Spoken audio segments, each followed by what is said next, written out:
The more that I learned about patriarchy, the harder it became for me to imagine falling in love, especially with a man. And then I read Sula, and my brain chemistry changed. Not because it gave me answers, but because it asked a particular question that I didn't quite have the language to ask myself. In particular, these words struck a chord with me. In the novel, Morrison writes, Sula had been looking all along for a friend, and it took her a while to discover that a lover was not a comrade and could never be for a woman, and that no one would ever be that version of herself which she sought to reach out to and touch with an ungloved hand. Sula's belief that a lover could never be a comrade to a woman echoes the experiences of many women like myself who have begun questioning the inherited beliefs around gender and intimacy. And the more that I learn about the unequal power dynamics embedded within heterosexual relationships, the more emotionally defensive that I am towards men altogether.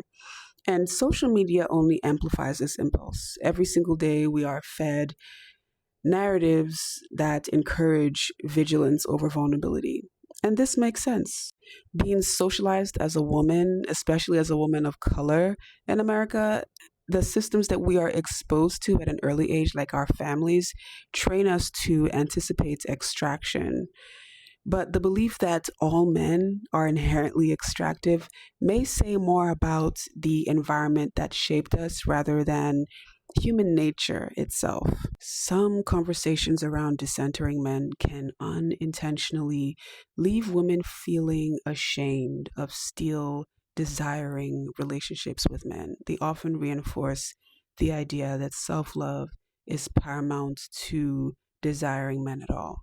However, I've begun to wonder whether the journey of self love also requires the courage to be honest with ourselves rather than clinging to inherited beliefs that suppress our humanity. For many women who have built an identity around self sufficiency, this creates a very painful contradiction. Remaining alone can feel safer than risking disappointment, but on the other hand, desires have a peculiar way of expressing themselves despite our defenses. The possibility of meeting someone who sees you, who uh, uh, who has a willingness to know and love you in the way that you deserve to be loved, can awaken something more frightening than desire.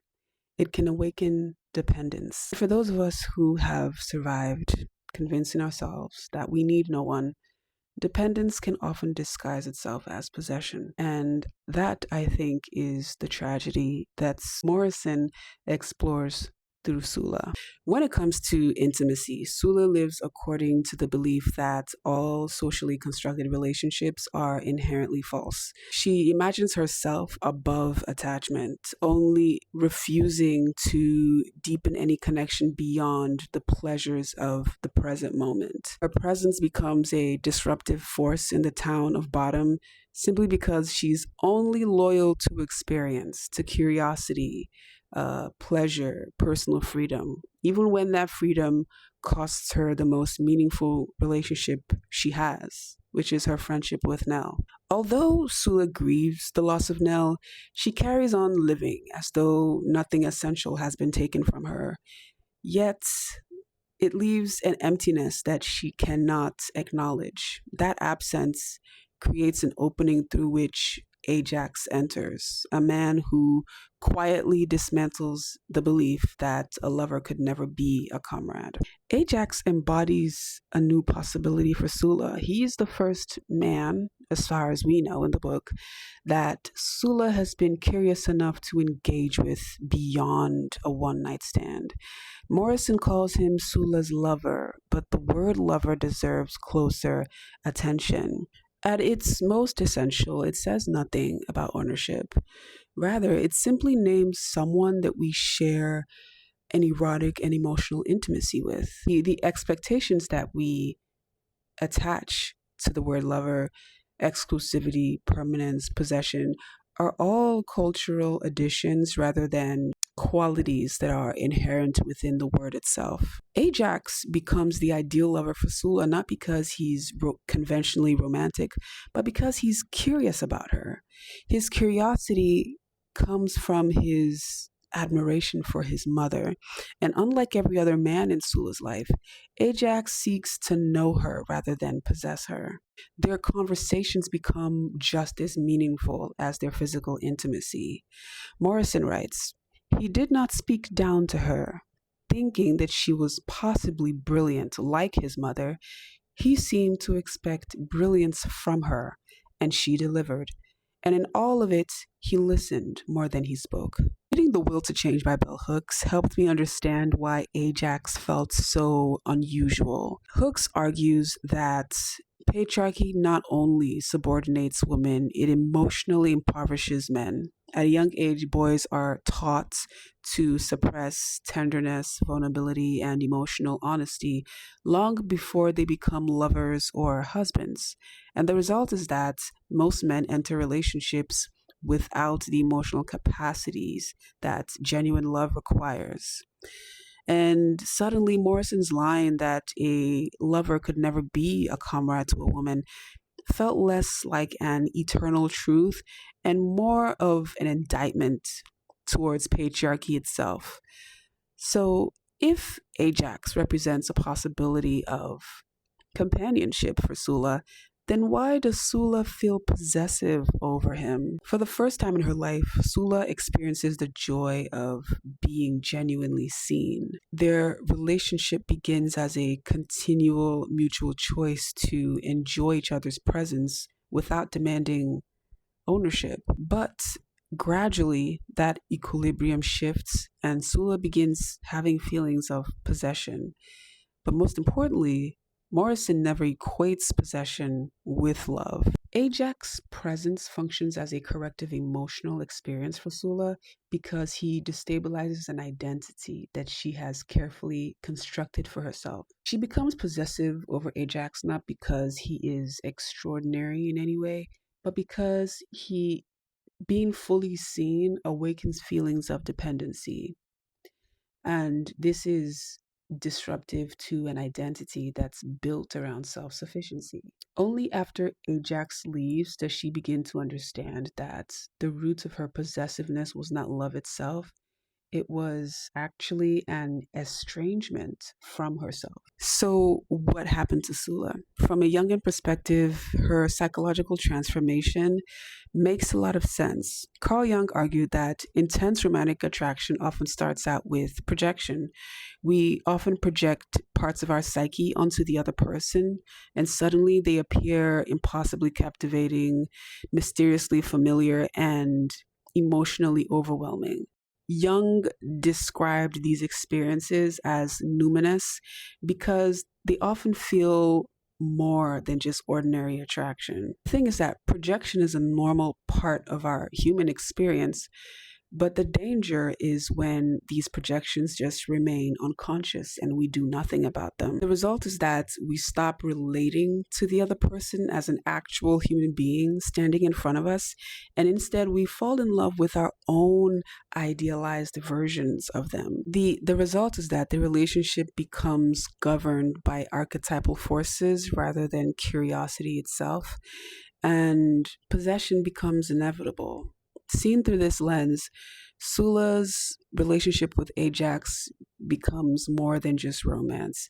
It becomes an encounter with the neglected parts of herself. The tragedy isn't that Ajax leaves.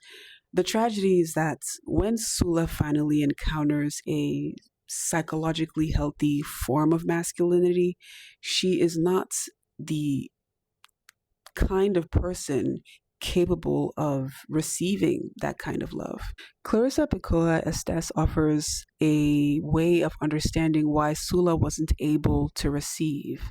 In The Woman Who Run with the Wolves, Clarissa reinterprets the tale of the Manui as an allegory of the wild woman's psychological journey into becoming a lover.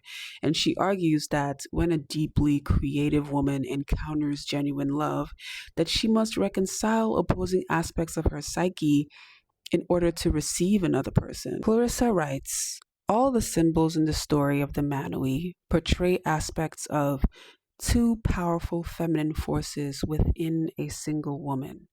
While each side of a woman's nature represents a separate entity with different functions and discriminate knowledge, they must have a knowing or a translation of one another and therefore function as a whole. If a woman hides one side or favors one side too much, she lives a very lopsided life, which does not give her access to her full power.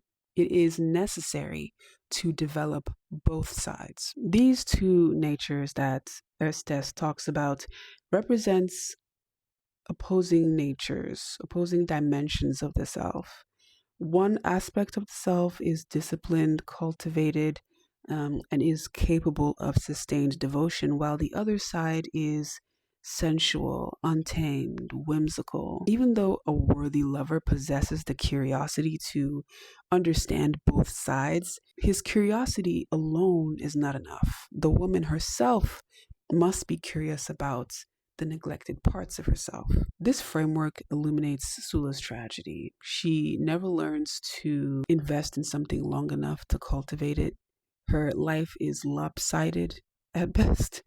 Her imagination is immense, but she never directs that energy, that whimsical energy, into anything creative or sustainable. And her childhood makes this imbalance inevitable. From her grandmother, Eva, Sula witnesses passion capable of extreme violence. And from her mother, Hannah, she experiences sexuality detached from enduring relationship.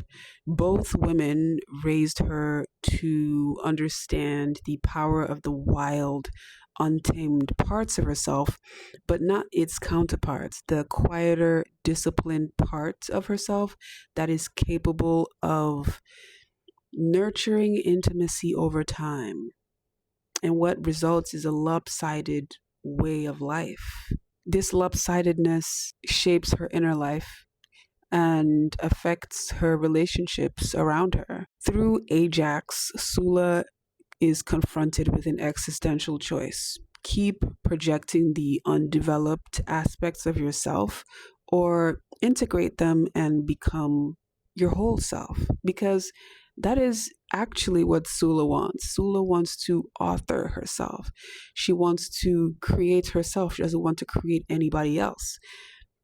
But the problem with Sula is that she is deeply unaware of the other parts of herself that's required for self-authorship. Morrison's beautiful writing, the striking image of Sula wanting to peel away Ajax's skin and uncover the loam, the alabaster, and the gold, symbolizes more than just erotic fascination. I think it is. It expresses Sula's longing not just to know her lover, but to also reunite with her forgotten self. It's only after Ajax leaves that she encounters or discovers his driver's license. His name is not Ajax. His name is Albert Jax. And that symbolism is powerful. Clarissa Estés writes, "To know a person's true name means to know the life path and the soul attributes of that person. The most valued lover is the one who wishes to learn. If there is but one force which feeds the root of pain, it is the refusal to learn beyond this moment." In that moment, Sula realized that she loved the image of Ajax more than she loved the man himself. She loved his brilliance, his conversations, his presence, his dig, but she was never curious enough to know his real name. And her realization is heartbreaking. Morrison writes, "I didn't even know his name. And even if I did know his name, then there is nothing that I did know." And in that moment, Morrison reveals the difference between projection and intimacy. Projection freezes another person into the narrative that we've built around them, while curiosity allows them to grow beyond that narrative. The tragedy isn't that Ajax leaves. The tragedy is that Sula realizes too late that she spent most of her time trying to find someone who could know her completely without ever learning how to know another person. And perhaps that is Morrison's most deepest insights. Patriarchy teaches women how to survive. It teaches us vigilance, self protection, and when necessary, self sufficiency. Those instincts are hard won, and for many women, those instincts are necessary for survival. But Sula is asking a different question. What does it mean to love when survival isn't the only goal? And since we are all sovereign women here, what does sovereignty require of us when we have finally reclaimed ourselves?